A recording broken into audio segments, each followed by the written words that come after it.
ज्ञान और अज्ञान यानी झूठी साची, ब्रह्मा कह झूठी साची बताऊंगा जो, क्योंकि झूठी तो वो है जो इसके जन्म से पहले की नटकड़ लाई है, और सच्ची इसमें वो है जो इसके जन्म के बाद जब ये होश में आया कमल के फूल पे उसके बाद का जो लिखा है वो ठीक लिखी है। देखो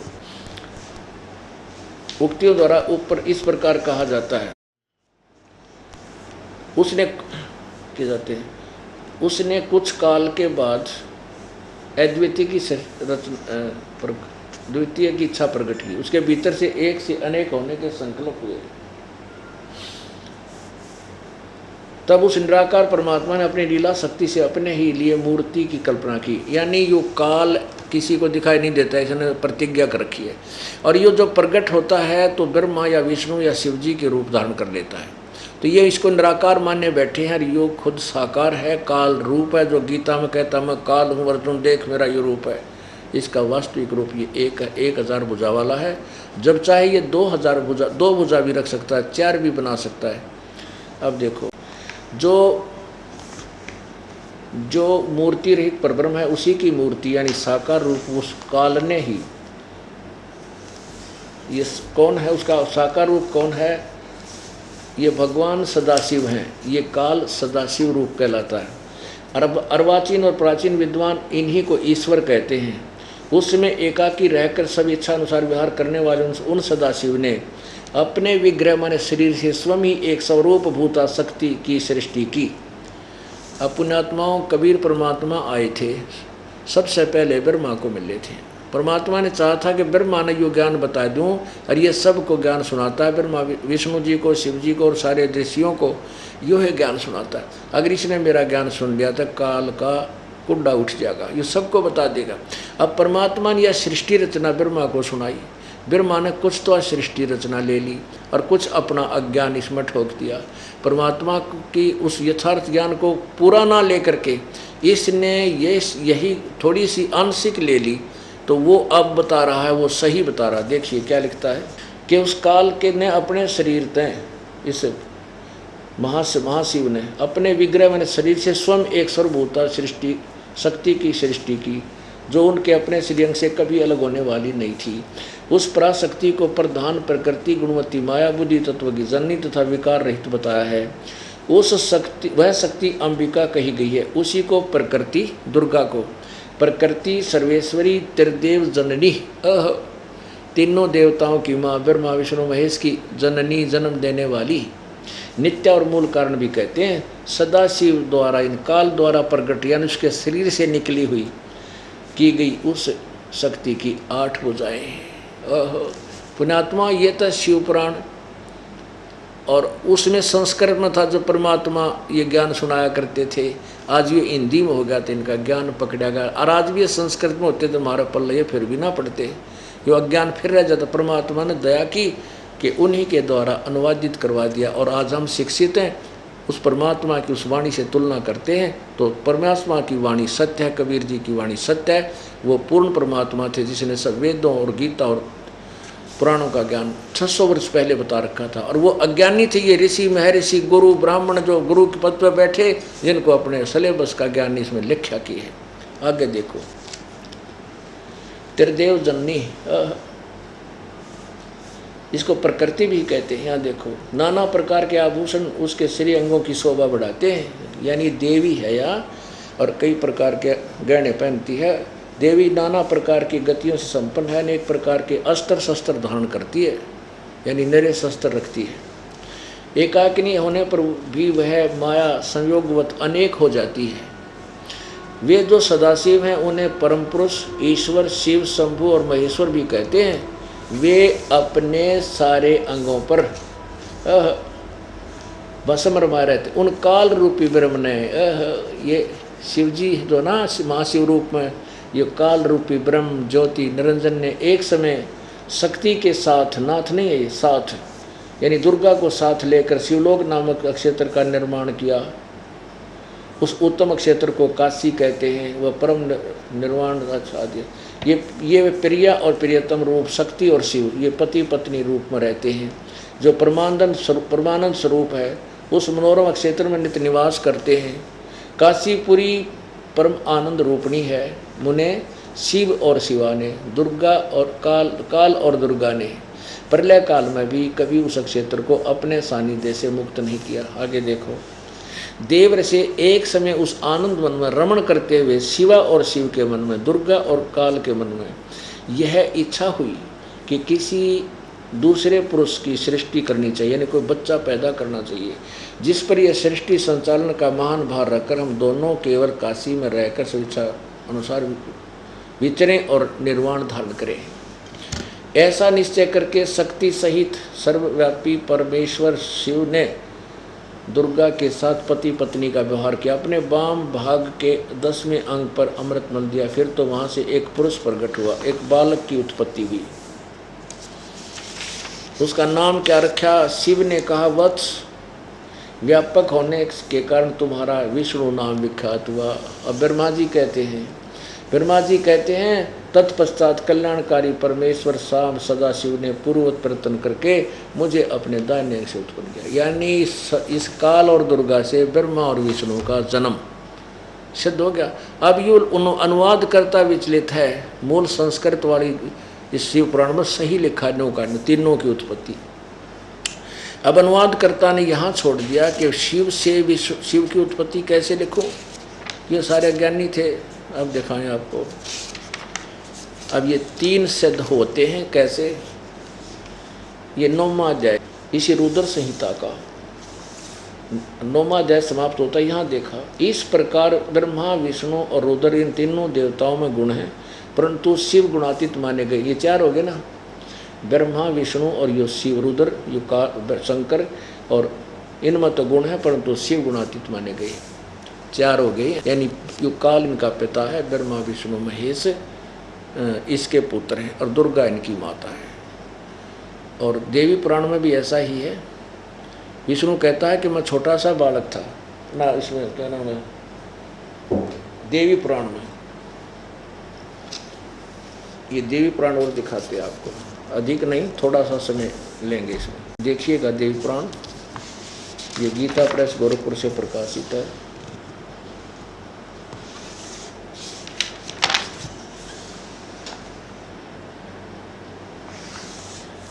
अब इसके थोड़ा सा प्रकरण आपको दिखाते हैं 123 पृष्ठ पे।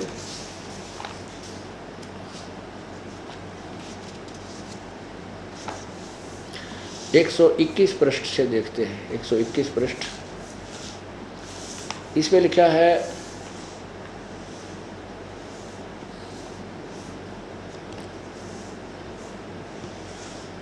महाभाग ब्रह्मा जी कहते हैं, इस प्रकार भगवती के चरण कमल के नख में मुझे अद्भुत दृश्य दिखाई पड़ा। यह देखकर आश्चर्य हो गया।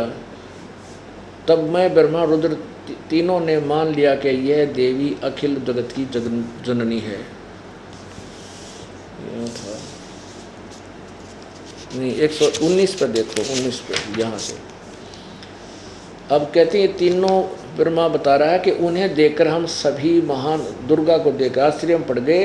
कुछ समय तक, ये 119 पे है, कुछ समय तक वहीं ठहरे रहे, आपस में कहने लगे, ये सुंदरी कौन है, इसका क्या नाम है, हम इसके विषय में बिल्कुल अनभिज्ञ हैं। ऐसे ऐसे नारदियों संदेहग्रस्त होकर हम लोग वहाँ रुके रहे। तो भगवान विष्णु ने उस चारों साहनी भगवती को देखकर विवेकपूर्वक निश्चय कर लिया कि यह भगवती जगदम्बिका है। तब उन्होंने कहा कि ये भगवती हम सभी की आदि कारण है, महाविद्या महामाया इनके नाम है, ये पूर्ण प्रकृति हैं। और देखो 120 पृष्ठ पे क्या कहता है भगवान विष्णु, ये वे ही दिव्यांगना हैं जिनके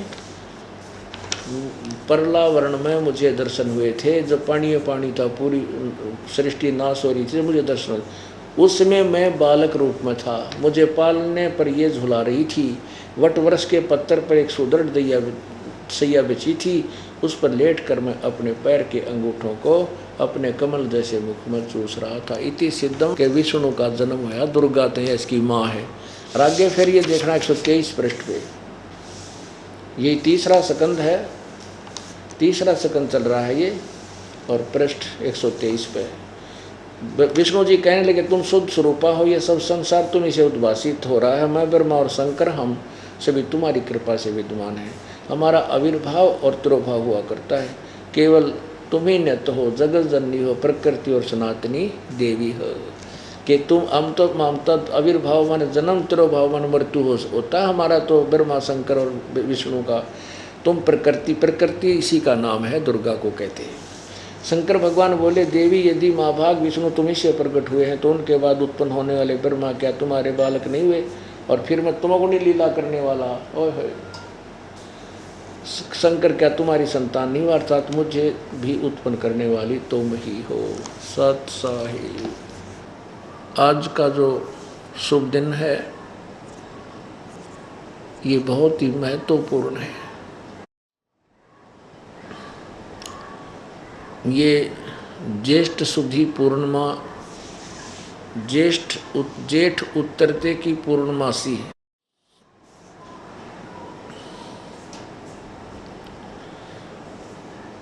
इस दिन आज से लगभग 600 वर्ष पूर्व सन 1398 में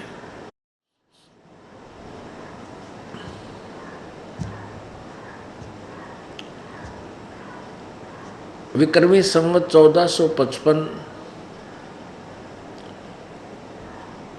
को पूर्ण परमात्मा बनारस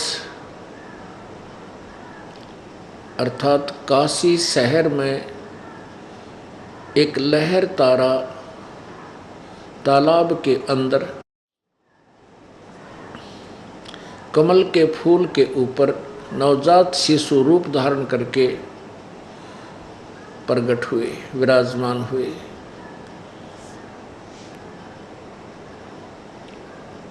ये शुभ दिन प्रतिवर्ष बड़ी खुशी के साथ याद किया जाता है। उसी के उपलक्ष्य में ये 5 दिवसीय सत्संग प्रारंभ हुआ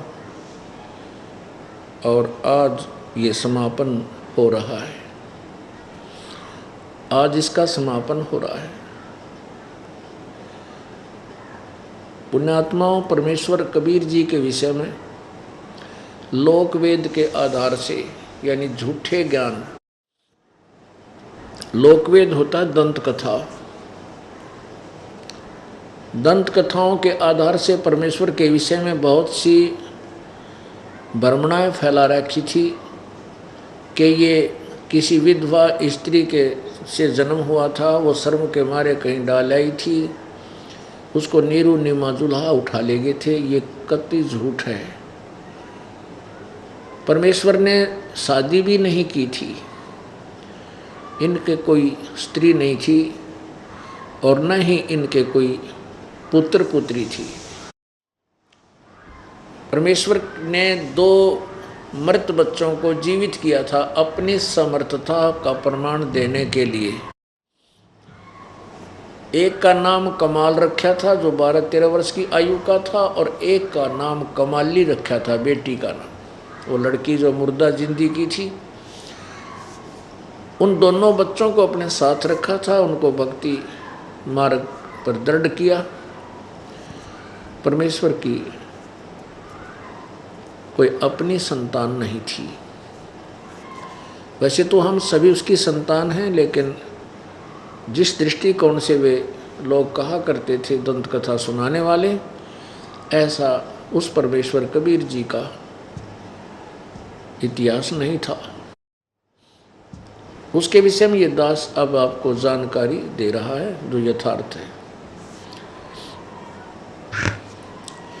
परमेश्वर कबीर जी 4 युगों में प्रकट होते हैं और कुछ समय के लिए वो इस संसार में एक मनुष्य जैसे जीवन की लीला करते हैं और उस दौरान एक प्रसिद्ध कवि की उपाधि ये संसार उनको देता है। यही प्रमाण वेदों में लिखा है। ऋग्वेद मंडल नंबर 9 के सूक्त नंबर 96 में मंत्र नंबर 16 से लेकर 20 तक कबीर परमेश्वर की महिमा कही है। वैसे तो वेदों में परमात्मा के रूप में कबीर परमेश्वर का ही वर्णन है। इसमें बहुत ही अच्छी तरह निर्णायक ज्ञान दिया है कि वो परमेश्वर जब शिशु रूप धारण करता है और यहाँ एक लीला करता हुआ अपना तत्व ज्ञान प्रचार करता है, तो उस समय वो अपने तत्व ज्ञान को कबीर वाणी के द्वारा, वो कबीर वाणी कहलाती है। कबीर वाणी द्वारा कविताओं के माध्यम से, लोकोक्तियों के माध्यम से, दोहावलियों के माध्यम से अपने तत्व ज्ञान का प्रचार करता है। और वो संत व ऋषि के रूप में प्रसिद्ध होता है। साथ में उसको प्रसिद्ध कवि की उपाधि भी मिलती है, परंतु वो होता है परमात्मा, पूर्ण ब्रह्म।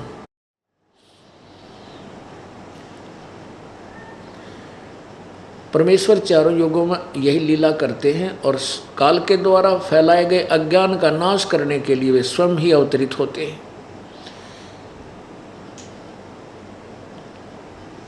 त्रेता युग में परमेश्वर सत सुकृत नाम से आए थे, ऐसे ही बालक रूप धारण किया था। फिर धीरे धीरे बड़े हुए तो उनको 2 या 3 वर्ष की उम्र में परमात्मा जब बोलने लग गए, तुरंत ही बड़े बड़े विद्वानों के छक्के छुड़ा दिए। मनु जैसे, वशिष्ठ जैसे इनका, और ब्रह्मा विष्णु महेश को भी इन्होंने ज्ञान में जो है ना पराजित कर दिया। लेकिन वो अनाड़ी ऋषिजन मनु जैसे परमात्मा के यथार्थ ज्ञान को ना समझकर अपने ही लोक वेद उस दंत कथा को सत्य मानते हुए, क्योंकि वो परमात्मा को निराकार मानते हैं, और परमेश्वर कहते थे कि मैं सतलोक में भी रहता हूँ, यहाँ भी रहता हूँ, मैं 2 रूपों में हूँ, वहाँ भी मेरा शरीर है, वो नूरी शरीर बहुत तेजों में है, यहाँ मैं अन्य रूप धारण करके यहाँ तुम्हारे समक्ष हूँ। तो कबीर परमेश्वर को वो अनाड़ी ऋषिजन वामदेव कहने लगे, व्यंग्यात्मक तरीके से, टोंट टाइप।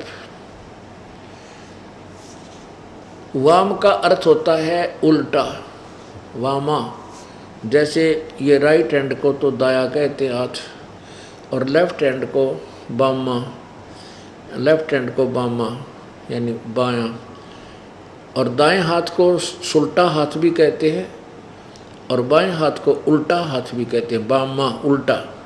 यानी कबीर परमेश्वर अपना यथार्थ ज्ञान, सत्य ज्ञान बताते थे जो वेदों के अंदर लिखा हुआ है, लिपिबद्ध है। और ऋषि महर्षियों को वेदों का ज्ञान कतई नहीं था, मनु जैसे को भी ज्ञान नहीं था। वो कबीर जी को वामदेव नाम धर लिया व्यंग्यात्मक तरीके से। वामदेव माने उल्टा ज्ञान प्रचार करने वाला देवता। नुकारो देवता टेक जा, तू मत घना बोल रहा है। तो व्यंग्यात्मक तरीके से उसको वामदेव, वामदेव का अर्थ होता 2 जगह, 2 जगह रहने वाला, ऊपर भी यहाँ भी बकवास करता है, झूठ बोलता है। और उल्टा ज्ञान यानी सत्य ज्ञान को वो उल्टा कहा करते थे कि कबीर तो सारा झूठा ज्ञान देता है और हमने जो बताया वो सत्य है। ऐसा वो मनु जी कहा करते थे और अन्य ऋषि जन। तो इसलिए परमेश्वर का सत्सुकृत नाम कम और वामदेव ज़्यादा प्रसिद्ध हो गया। जैसे किसी बालक का नाम तो कुछ और होता है और उसको कहने लग जा बूढ़ा, तो गांव में एक विशेष रिवाज होती है, नगरी में आसपास में, उसने बूढ़ा कह आकर फिर उस ओरिजिनल नाम से तो परिचित भी नहीं रहता, वो भी फिर बूढ़ा कनते बोला है। तो ऐसे ही परमात्मा को वामदेव कहने लगे और भगवान उनके प्रश्नों का उत्तर देते रहे अंतिम यहाँ से अपना प्रस्थान तक। इसी प्रकार परमेश्वर त्रेता युग में मुनिंद्र ऋषि के रूप में प्रकट हुए थे। यही लीला उन्होंने उस समय की थी, बालक रूप धारण किया, धीरे धीरे बड़े हुए, पूरा जीवन में एक मनुष्य का लीला करते हुए शरीर चले गए। ऐसे परमात्मा द्वापर युग में आए थे उस समय उनका नाम करुणामय था। और वही लीला परमात्मा ने उस समय की थी कि बालक रूप धारण किया और ऐसे ही एक निसंतान दंपति को प्राप्त हुए। और फिर वो सहशरीर अपनी पूरी लीला करके अपना ज्ञान प्रचार किया करते रहे, एक मनुष्य जीवन की लीला की भूमिका की। उस दौरान उनका शिष्य एक सुदर्शन नाम का वाल्मीकि उनका शिष्य हुआ था। उसके माता वाल्मीकि तो पार हो गया, लेकिन वाल्मीकि के माता पिता ने कबीर परमेश्वर की दीक्षा नहीं ली। सुदर्शन जी ने भी बहुत समझाया पर वो नहीं माने। सुदर्शन जी ने परमात्मा से बार बार प्रार्थना की थी कि प्रभु मेरे माता पिता शरीर छोड़कर चले गए हैं और बहुत ही अच्छी आत्मा के थे, हे प्रभु आपके ज्ञान से आपके दास की अब आंखें खुल गई हैं, मेरे माता पिता की बहुत दुर्गति होगी, कृपा आप उनको शरण में लेना किसी जन्म में जब वो मनुष्य शरीर में हो। प्रभु ने देख लिया था कबीर परमेश्वर जी ने कि सुदर्शन अपने माता पिता के मोह में काल के जाल में रह जाओगा यदि मैंने इसको विश्वास नहीं दिलाया तो। परमेश्वर कबीर जी ने कहा था कि सुदर्शन मैं प्रतिज्ञा करता हूँ तेरे माता पिता को अवश्य पार करूँगा, जन्म कितने ही लग जाएं पर उनको मैं पार कर दूंगा। वो जो सुदर्शन सुपच अर्थात सुदर्शन जी के जो माता पिता थे वही आत्माएं बनारस काशी में नीरू और नीमा यानी गौरी शंकर और सरस्वती नाम से ब्राह्मण ब्राह्मणी थे। मुसलमानों ने क्योंकि वो नीरू और नीमा न वो गौरी शंकर ब्राह्मण, सरस्वती उसकी पत्नी। गौरी शंकर जी भगवान शिव जी के बहुत ही अच्छे उपासक थे, शिवपुराण की कथा निस्वार्थ सुनाया करते थे। जो भी श्रद्धालु दान धर्म कोई उनको पूजा दे जाता था वो किसी के लालच में कथा नहीं करते थे, ना कोई श्राद्ध खाने जाते थे किसी के। सब इच्छा से कोई दान कर जाता था तो उसको अपने भोजन योग्य जितना उसको चाहिए रख लेता था और शेष को भंडारे में लगा देता था, संग्रह नहीं करता था। इस कारण से वो काशी के अंदर एक श्रद्धा का बहुत ही विशेष चर्चा का पात्र बना हुआ था।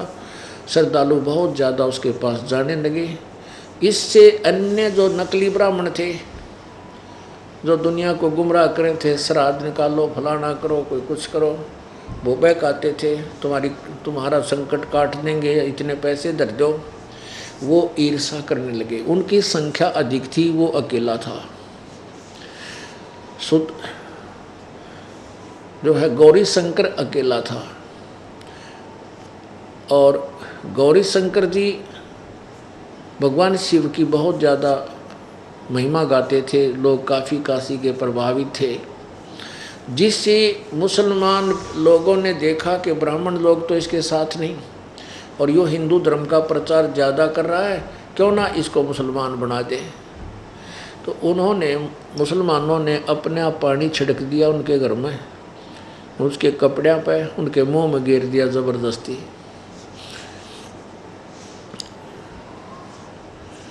तो नीरू नीमा को मुसलमान बना दिया और वो जो उसे गौरी शंकर दोनों को मुसलमान बना दिया। नीरू और नीमा उनके नाम रख दिए। अब जो दूसरे ब्राह्मण थे वो पहले उससे जड़ा करते ईर्षा रखते थे, किससे? गौरी शंकर से। तो उन्होंने शीघ्र ही आसपास में ढंडोरा पिटवा दिया, सब जगह समाचार भिजवा दिया कि गौरी शंकर मुसलमान बन गया है, उसका भाईचारा बंद, वहाँ कोई श्रोता नहीं जाएगा, वो तो मुसलमान हो गया है, उसका गंगा में स्नान करना बंद, सब कुछ हो गया। अब पहले तो नीरू गौरी शंकर सरस्वती को पूजा आती थी जिससे उनका निर्वाह चल रहा था। अब एकदम समस्या आ गई, खाने की भी समस्या आ गई, हिंदू लोग वहाँ जाना बंद हो गए। तो उन्होंने क्या सोचा कि हम ज़्यादा पैसा भी नहीं है जो कोई ऐसा व्यापार बिजनेस करे, तो उन्होंने कपड़ा बुनने का कार्य शुरू कर दिया, जिससे वो जुलाहा कहलाए। उनके संतान नहीं थी, विवाह को काफ़ी वर्ष हो गए थे, 10, 15, 20 वर्ष, 30 वर्ष, संतान नहीं थी। उन्हें खूब प्रार्थना करनी थी कि हमें कोई संतान दे प्रभु, लेकिन नहीं।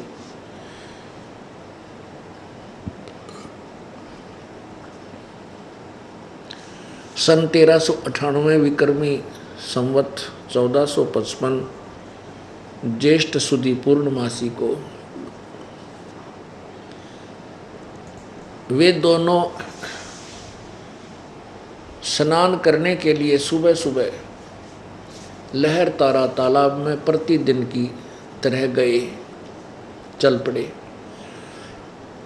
नीरू नीमा उनका नाम रख दिया गया था। नीरू नीमा का गंगा में स्नान करना बंद कर दिया था, इसलिए गंगा का जल लहरों के द्वारा उछल कर कटी, जहाँ पशु आदि पानी जल पीते हैं वहाँ घाट सा बन जाता था कच्चा।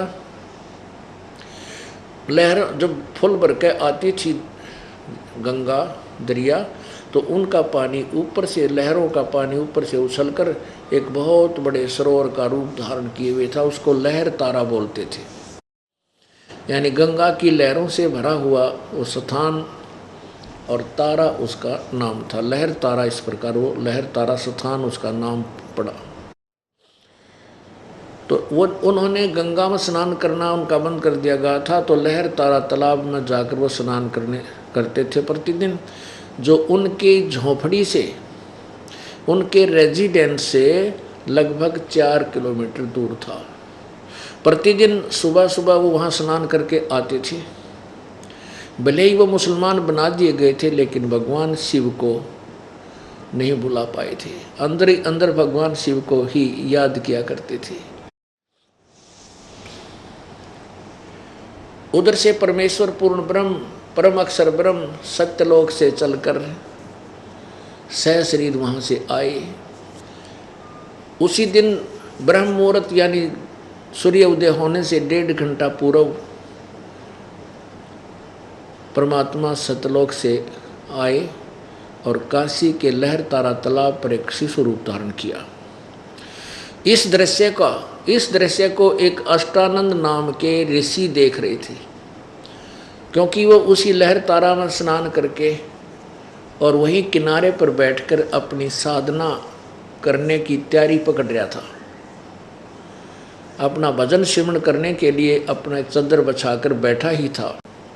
अष्टानंद जी सुप्रसिद्ध महर्षि रामानंद जी के शिष्य थे, जिन्होंने रामानंद जी ने 1400 ऋषि शिष्य बना रखे थे, जो प्रचार किया करते थे जैसा रामानंद जी ने वेदों को समझा था, उस वेद ज्ञान का और पुराणों का। विष्णु जी के उपासक थे, 1400 ऋषि बना रखे थे। अष्टानंद ऋषि ने जब देखा कि आसमान से एक प्रकाश पुंज आया, यानी प्रकाश का गोला सा आया, बहुत तेज प्रकाश, ज्यों ही उसने दृष्टि उसकी तरफ गई, ऊपर से प्रकाश आ रहा था, तो आंखें बंद होगी। उस प्रकाश को ये चरम दृष्टि सहन नहीं कर सकी, एकदम आंखें बंद हुई तो क्या देखा, जैसे कि उसमें एक नवजात शिशु है। अब जैसे हम सूर्य की तरफ देखते हैं, सूर्य के प्रकाश को आंखें सहन नहीं करती, बंद हो जाती हैं, और फिर जब आंखें बंद करते हैं तो उसके अंदर सूर्य का आकार दिखाई देता, प्रकाश नहीं। ऐसे ही परमात्मा ऊपर से तेजों में शरीर युक्त आ रहे थे, और अष्टानंद ऋषि की दृष्टि पड़ी तो आंखें बंद हुई, तो उसमें नवजात शिशु नजर आया। ज्यों ही अष्टानंद जी ने दोबारा आंखें खोली और वो प्रकाश कमल के फूल पर सिमटता हुआ नजर आया, तो उसने फिर देखा वहाँ बालक सा दिखाई दे रहा था। उसने सोची तेरी आँखों में जो रिफ्लेक्शन का प्रतिबिंब फिट हो गया है यही दिखा होगा। इधर देखता है तो भी वो रिफ्लेक्शन जो बच्चे का बना हुआ था वो ऐसे भी दिख रहा था, ऐसे भी दिख रहा था। जैसे हम सूर्य को देखने के बाद आंखें बंद करें और फिर उसके बाद काफ़ी देर तक वो रिफ्लेक्शन का प्रतिबिंब बना ही रहता है। अब उस अष्टानंद जी ने सोचा कि ये क्या बात भाई, पहली बार ऐसा प्रकाश देखा और कहीं ये मेरी भक्ति का ही तो कोई कि भक्ति की उपलब्धि तो नहीं है। इसको क्लियर करने के लिए, स्पष्ट करने के लिए अपने गुरुदेव रामानंद जी के पास गए। स्वामी रामानंद जी से अपनी कथा सुनाई कि प्रभु आज मैंने आसमान से आता हुआ एक प्रकाश पुंज देखा। जो ही मैंने उसकी तरफ दृष्टि डाली तो मेरी आंखें बंद हो गई, क्योंकि मेरी चरम दृष्टि उस प्रकाश को सहन नहीं कर सकी। और जो ही मेरी आंखें बंद हुई तो आंखों के अंदर मुझे एक नवजात शिशु नजर आया, यानी छोटा बालक जो अभी जन्मा हो उसको नवजात शिशु कहते, मनुष्य का बच्चा। हे प्रभु, ये मेरी भक्ति की उपलब्धि है या मेरी कोई भ्रमणा है? रामानंद जी ने कहा बेटा, न तो ये तेरी भक्ति की उपलब्धि है और ना तेरी कोई भ्रमणा है। ऊपर के लोकों से जब अवतार गण अवतरित होते हैं वो नीचे किसी माँ के गर्भ में बास लेंगे और फिर यहाँ जन्म लेकर के लीला करेंगे आसपास किसी क्षेत्र में। अब रामानंद जी को इतना ही ज्ञान था कि माँ के बिना कोई अवतार भी उत्पन्न नहीं हुआ, क्योंकि वो श्री राम, श्री कृष्ण और इन अवतारों तक ही सीमित थे, इन्हीं को भगवान मानते थे। इनका जन्म सभी का माता से ही हुआ था। जैसा भी स्वामी रामानंद जी को ज्ञान था अपने शिष्य का समाधान कर दिया और बात खत्म हुई। उधर से नीरू और नीमा, वो गौरी शंकर और सरस्वती अर्थात जो नीरू नीमा रूप में जुलाहे बन गए थे, मुसलमान बन गए थे, जो पहले सुदर्शन जी के माता पिता थे। परमेश्वर ने प्रतिज्ञा की थी, वचनबद्ध हो गए थे अपने प्रिय शिष्य सुदर्शन जी से के सामने कि मैं तेरे माता पिता को पार करूँगा। जो जन हमरी शरण है ताका हूँ मैं दासे है। अब सुदर्शन जी के आदेश का पालन किया प्रभु, उनका दास बनकर वहाँ पहुँचा, उनके माता पिता को नौकर बन के, सेवक बन के। अब ये काम था सेवक का करा करा, कोई काम करना हो तो परमात्मा से प्रार्थना हम करते हैं, वो सेवक बनकर हमारे काम करता है। तो वहाँ आकर के कहते हैं जो जन हमारी शरण हो ताका हूँ मैं दास, गेल गेल ला गया फिर जब तक धरती आकाश। उस नीरू नीमा को फिर अपनी शरण में लेने के लिए, सुदर्शन जी के वचन का पालन करने के लिए परमेश्वर वहाँ लहर तारा तालाब पर प्रकट हुए, जहाँ वो प्रतिदिन स्नान करने के लिए जाते थे। कौन? नीरू और नीमा। अब रास्ते में नीमा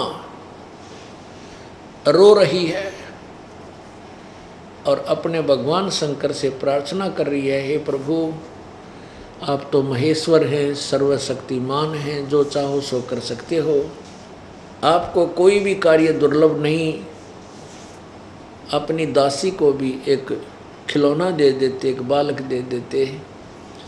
बालक दे देते तो हमारा भी संसार में हिस्सा हो जाता, लोग मेरे पर ताने ना मारते, व्यंग ना कसते, मुझे बांझ कहते हैं। इतना कहकर के वह बहुत बुरी तरह रोने लगी। अब नीरू ने कहा कि नीमा हमारे भाग्य में संतान नहीं है, और भगवान यदि भाग्य में होती तो प्रभु पहले ही हमें प्रदान कर देते। हमारे कोई बुढ़ापे में उंगली पकड़ने वाला है नहीं, तो रो रो के आंखें बर्बाद कर लेगी, अंधी हो जाएगी और दूना कष्ट उठाएगी। संतान मिलनी नहीं, तेरे अंग नष्ट हो जाएंगे, ना रोया कर तू। बहुत सांत्वना देता हुआ, उसको शांत करता हुआ आगे चल रहे हैं। वो लहर तारा तालाब पर पहुंच गए। पहले नीमा ने स्नान किया, तब तक अंधेरा था। जैसे सूर्य उदय होने से पहले 1.5 घंटा वर्तमान में तो अंधेरा रहता है, और सुबह का अंधेरा शीघ्र ही प्रकाश में बदल जाता है। नीमा जब स्नान कर रही थी, जब तो अंधेरा था, वो स्नान करके बाहर आई, तो कपड़े चेंज किए, जो कपड़ा वो जिस कपड़े को बांध कर स्नान किया था उसको उधर से फिर नीरू स्नान करने के लिए तालाब में प्रवेश कर गया, और वो उस कपड़े को धोने के लिए नीमा फिर वापस किनारे पर गई सरोवर के, जिसको बांध कर नहाई थी, पहन कर नहाई थी। तो कपड़ा धोने के लिए गई तो सामने क्या देखा कि कमल के फूल के ऊपर कोई चीज़ ऐसे गति कर रही है।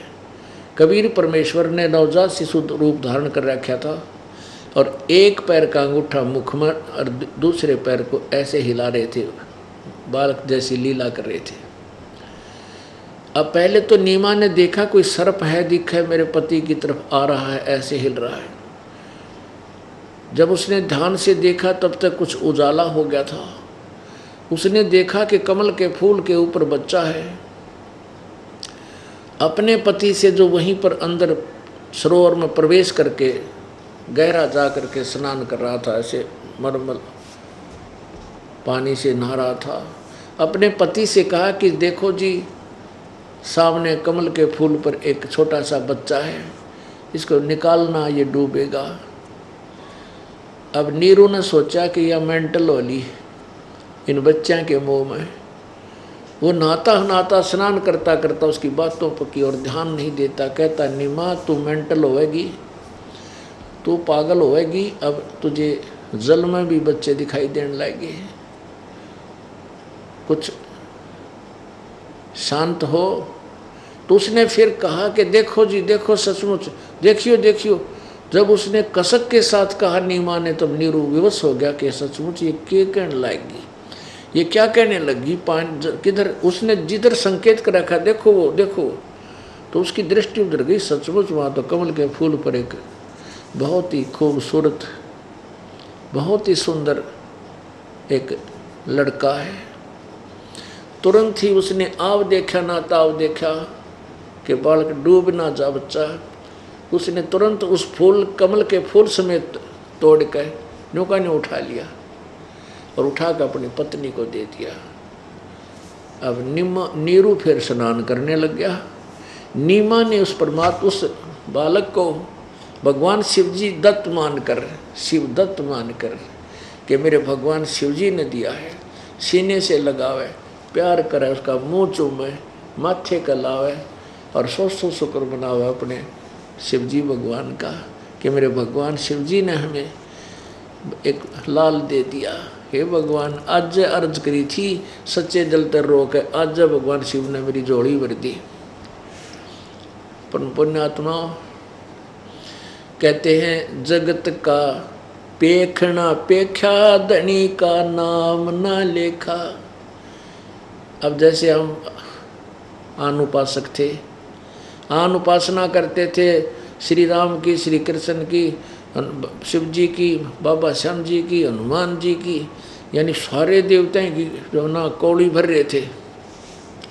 और कोई भी सुख होता था, जैसे पुत्र पहले पास हुए, फिर नौकरी प्राप्त हुई, लड़का हुआ, लड़की हुई, नौकरी लगी, तो हम यही कहा करते हैं हमारे भगवान श्री कृष्ण जी ने मौज कर दी, बाबा श्याम जी ने ठाठ कर दिए। अब ये कुछ भी करण के नहीं है, ये तो केवल वर्क डन दे सकते हैं। इस किस्मत के, इस प्रारब्ध के अंदर परिवर्तन केवल कबीर देव परम अक्षर ब्रह्म ही कर सकता है। अब वहाँ ना शिव जी का कोई रोल था कि परमात्मा स्वयं अपना उद्देश्य अपने करने,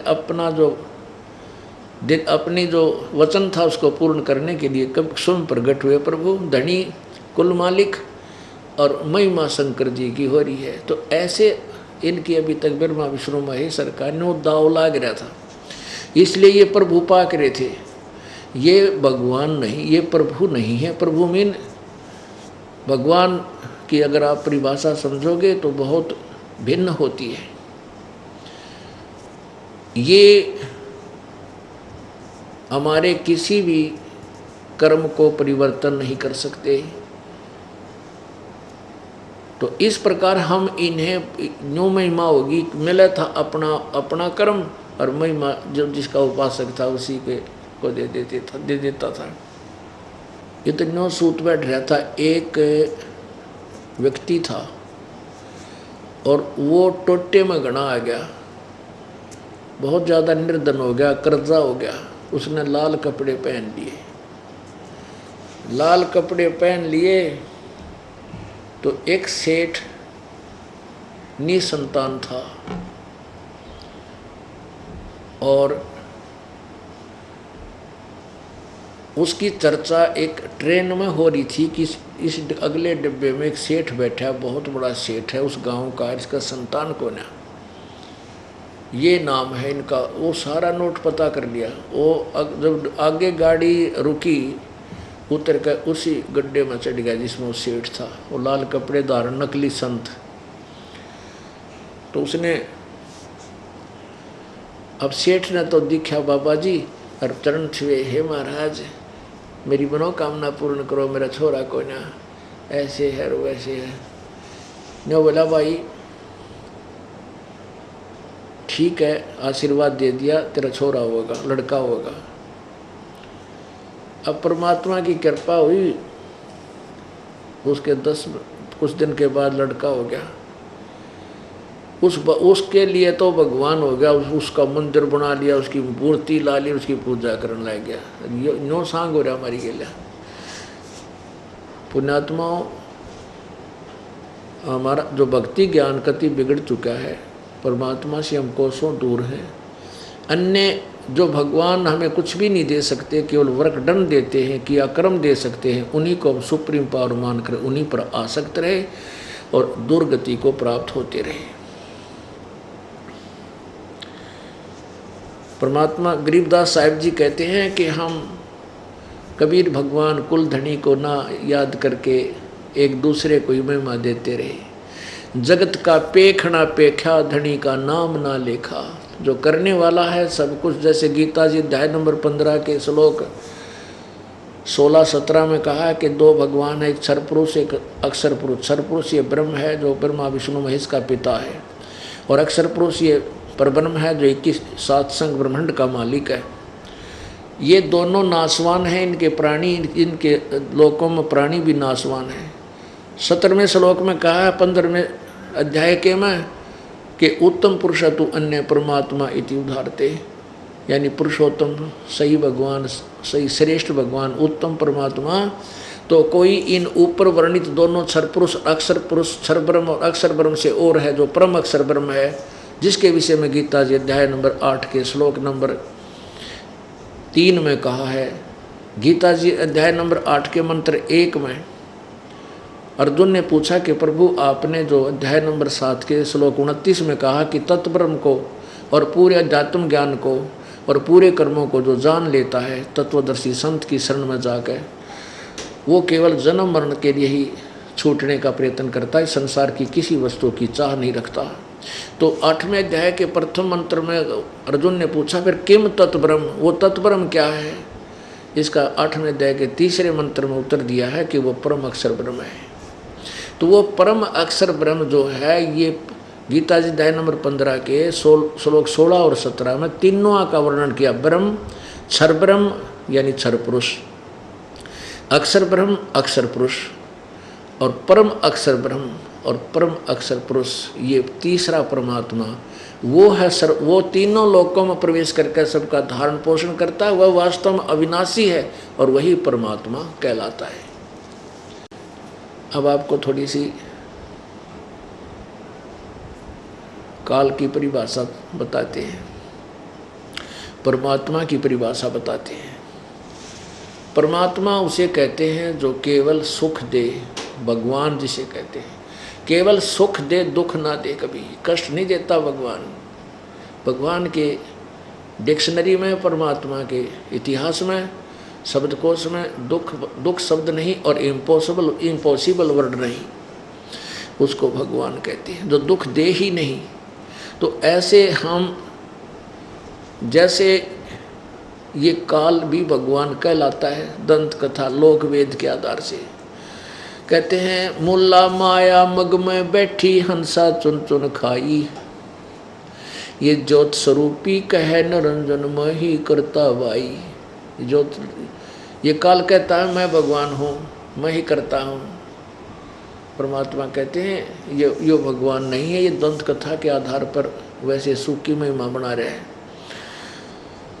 अब यहाँ देखो इस पृथ्वी के ऊपर ये काल है ज्योति निरंजन, यानी क्षर पुरुष ब्रह्म जिसे कहते हैं, ये काल है और 21 ब्रह्मांड का मालिक है। उन 21 ब्रह्मांडों में से एक ब्रह्मांड में हम यहाँ फंसे हुए इसके जाल में, और इसके तीनों पुत्र रजगुण ब्रह्मा, सतगुण विष्णु, तमगुण शिव जी हमें यहाँ पर उलझाए बैठे हैं, और हम इन्हीं के को भगवान मानकर इन्हीं पर आश्रित होकर काल के ही जाल में इसी का आहार बने हुए हैं।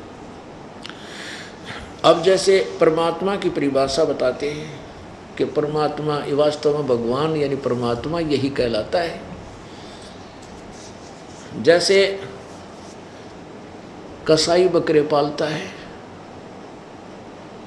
उन बकरों के लिए वो पूरी व्यवस्था करता है, जिसकी प्रतिदिन की 10 या 15, 5-10 बकरों की सेल है, तो वो कम से कम सैकड़ों की संख्या में 500-400 बकरे पालता है, और उनके लिए अलग से एक स्थान बनाता है, चारों तरफ उसका डिफेंस करता है, बाड़ बनाता है,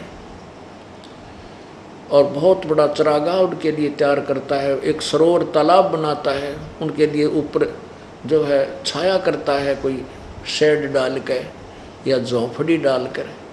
तो जब वो बकरों के पास कसाई आता है, बकरे उसको अपना भगवान मानते हैं कि देखो इसने हमारी कितनी सुविधा, हमें कितनी सुविधा दिए हुए है, तालाब पानी का कितना अच्छा बना रखा है, कितने अच्छे चरागाह हैं, और कैसे हमारे लिए छाया बना रखी है, रोज़ आकर के हमें प्यार देता है, ऐसे ऐसे करता है।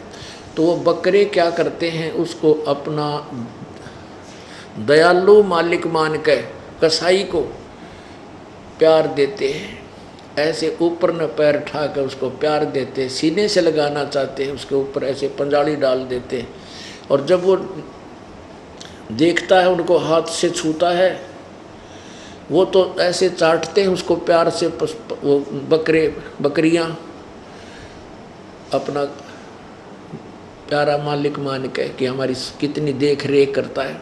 और वो देख रहा होता है, यो कै किलो का हो गया, कितने का बिकेगा, और वो बकरे न सोचें ये तुम्हें प्यार दे रहा है, उसको प्यार से चाटते हैं, ऐसे सिर मारते हैं उसको प्यार देने के लिए। अब पुण्यात्माओं उन सुविधाओं को देखें तो बकरे न सोचे ये भगवान है, और फिर शाम के समय वो जब आ जा 10-20 बकरियों का ऑर्डर, तो भाई वो ना देखता किसका बेटा मरे कटेगा, किसकी बेटी कटेगी, कोई बाप मरेगा, कोई माँ मरेगी, डंडा लेकर 5-10 मोटे मोटे छांट के चालते कर लेता है और कड़च करवा देता है, बेच देता है। ऐसे ही ये काल भगवान है, ये ब्रह्म है ज्योति निरंजन, जो ब्रह्मा विष्णु महेश का पिता है। अब देखो इसने 21 ब्रह्मांड तप करके लिए, कल आपको सृष्टि रचना में सुना था, और ये उसके स्थान राम लटक गया इसमें बेमतलब। हम तो बगैर किसी काम के ना हमने ये हमें प्राप्त है, हम तो इसके साथ लटक कर आगे जैसे चढ़कर बिना टिकट बैठ ले, और फिर वो जेल में ठोक दिया जाता है, तो हम बिना टिकट आ गए। अब इसने अब हमारे को मजदूर बना लिया, और इसको श्राप लग गया कि 1 लाख मनुष्यधारी प्राणी नत खाओगा, इनके सूक्ष्म शरीर के गंध को खाओगा और 1.25 लाख उत्पन्न करेगा। इस श्राप के वश इसने हमारा यह दुरुपयोग किया। अब इसने देखो कितनी सुविधा दे रखी है, कितनी शीतल हवा चल है, ठंड हवा चल है, कितना बड़ा पृथ्वी, इस पर काजू किस्म, सेब, संतरे, बहुत सुंदर मेवा, फल, और कितना अच्छा कणक, गेहूँ, ज्वार, बाजरा, सरसों, कितनी अच्छी नदियाँ बह रही हैं, मीठा जल है, और सूर्य कितना अच्छी तरह वो उदय हो रहा है, फिर अस्त हो रहा है, कितनी अच्छी जड़ी बूटियाँ हैं। तो इन सुविधाओं ना देखा तो हमने सोचा ही तो भगवान ना पड़ा है भाई, ओहो भगवान कितना अच्छा हमारे लिए किसी सुविधाएं कर रखी हैं। और ये समझ में ना आवे थी उन बकरियाँ की तरह कि ये रोज़ किसी का माँ मर गया, किसी की बेटी मर गई, और किसी एक्सीडेंट में परिवार नष्ट होने लग रही, योग के कारण है। फिर हमने एक सोच लिया कि भाई ये मृत्यु तो होया है, करे होती ही है तो होएगी, और कोई विकल्प नहीं था। अपनी थ्योरी कुछ तो दिल डटना बनानी ही पड़ेगी। तो पुण्यात्माओं, कबीर परमेश्वर वास्तव में भगवान है। सतलोक में जाने के बाद आपकी कभी मृत्यु नहीं होगी, आपका जन्म होगा, आप युवा होगे। युवा होने के बाद बुढ़ापा नहीं आएगा और कभी मृत्यु नहीं होगी। किसी चीज़ का अभाव नहीं, कोई गर्मी और सर्दी नहीं, और ना कोई टेंशन, ना रोग। शरीर ऐसा होगा जिसमें रोग होता ही नहीं, वो स्थान ऐसा है जहाँ पर रोग होता ही नहीं। और बहुत ही अच्छा वहाँ पर फल फ्रूट, सदाबहार बाग हैं, झरने कल कल करके बह रहे हैं, बहुत सुंदर अमृत जल की दरियाएं बह रही हैं, दूधों की दरियाएं, नदियां बह रही हैं, जो कभी सूखती नहीं, समाप्त नहीं होता। हम उस लोक के वासी थे, हम वहाँ के रहने वाले थे। हम अपनी गलती से इस काल के साथ आगे इसने हमारी वो दुर्गति कर दी। होए होए पुण्यात्माओं, ये 100% सत्य कथा है जो दास ने कल आपको सुनाई, जो परमेश्वर कबीर जी ने अपनी प्यारी आत्मा धर्मदास जी को बताई थी। ये सत्कर्म हमने आज तक ये सत्य कथा नहीं सुनी। हमने रामायण और महाभारत के ऊपर टाला रखा था, कृष्ण लीला सुनी थी, और उनके इतिहास पढ़ कर देखा, कलेजा मुँह को आता है। उनमें था कि बिरान माटी उन भगवाना के जिन हम इष्ट मान रहे थे। श्री रामचंद्र जी को देख लो, वो विष्णु अवतार थे। विष्णु जी को श्राप लगा नारद जी का, वो पृथ्वी पर आया। राजा दशरथ के घर कौशल्या से जन्म हुआ, फिर सीता से ब्याह हुआ, ब्याह होते बनवास हुआ, बनवास में सीता को अपहरण हुआ, फिर रावण के लट्ठम लट्ठा करोड़ों आदमी मर गए। जब रावण को मारा, लंका फूकी खत्म करी, फिर सीता को लाया, अग्नि परीक्षा लेकर। रामचंद्र जी सीता जी की परीक्षा ली थी, वहाँ सब सैनिकों के सामने, लाखों के सामने, कि अग्नि के अंदर तो जल गई तो कलंक, तो यानी रावण से टच हो चुकी है, और नहीं जली तो निष्पाप है। अग्नि में बैठा दी चिता बना के, उसमें भी नहीं जली। सहर्ष घर ले आया श्री रामचंद्र जी अपनी पत्नी सीता जी को। और एक दिन, साल 2 साल के बाद, एक दिन में रात्रि में घूम रहे थे, अपना प्रजा के दुखों को जानने के लिए भेष बदल के, एक धोबी अपनी पत्नी ने पीटा था, और वो कहता उसने धमका धमकू दी होगी वो बेचारी। एक रात की तो अपने रिश्तेदारों का वहाँ चली गई, फिर आ गई थी। तो उसको पीटता हुआ कह रहा था कि मैं दशरथ का बेटा रामचंद्र नहीं हूँ, जो इतने वर्ष तक 12 वर्ष तक रावण की कैद में रही, रावण के संग रही, उस पत्नी को स्वीकार कर लिया। मैं तुझे नहीं रखूँगा, उल्टा फलान फलान कर। तो रामचंद्र जी ने वह बात सुन ली, आते ही अपनी पत्नी निकाल दी कि मैं दुनिया की निंदा नहीं सुन सकता।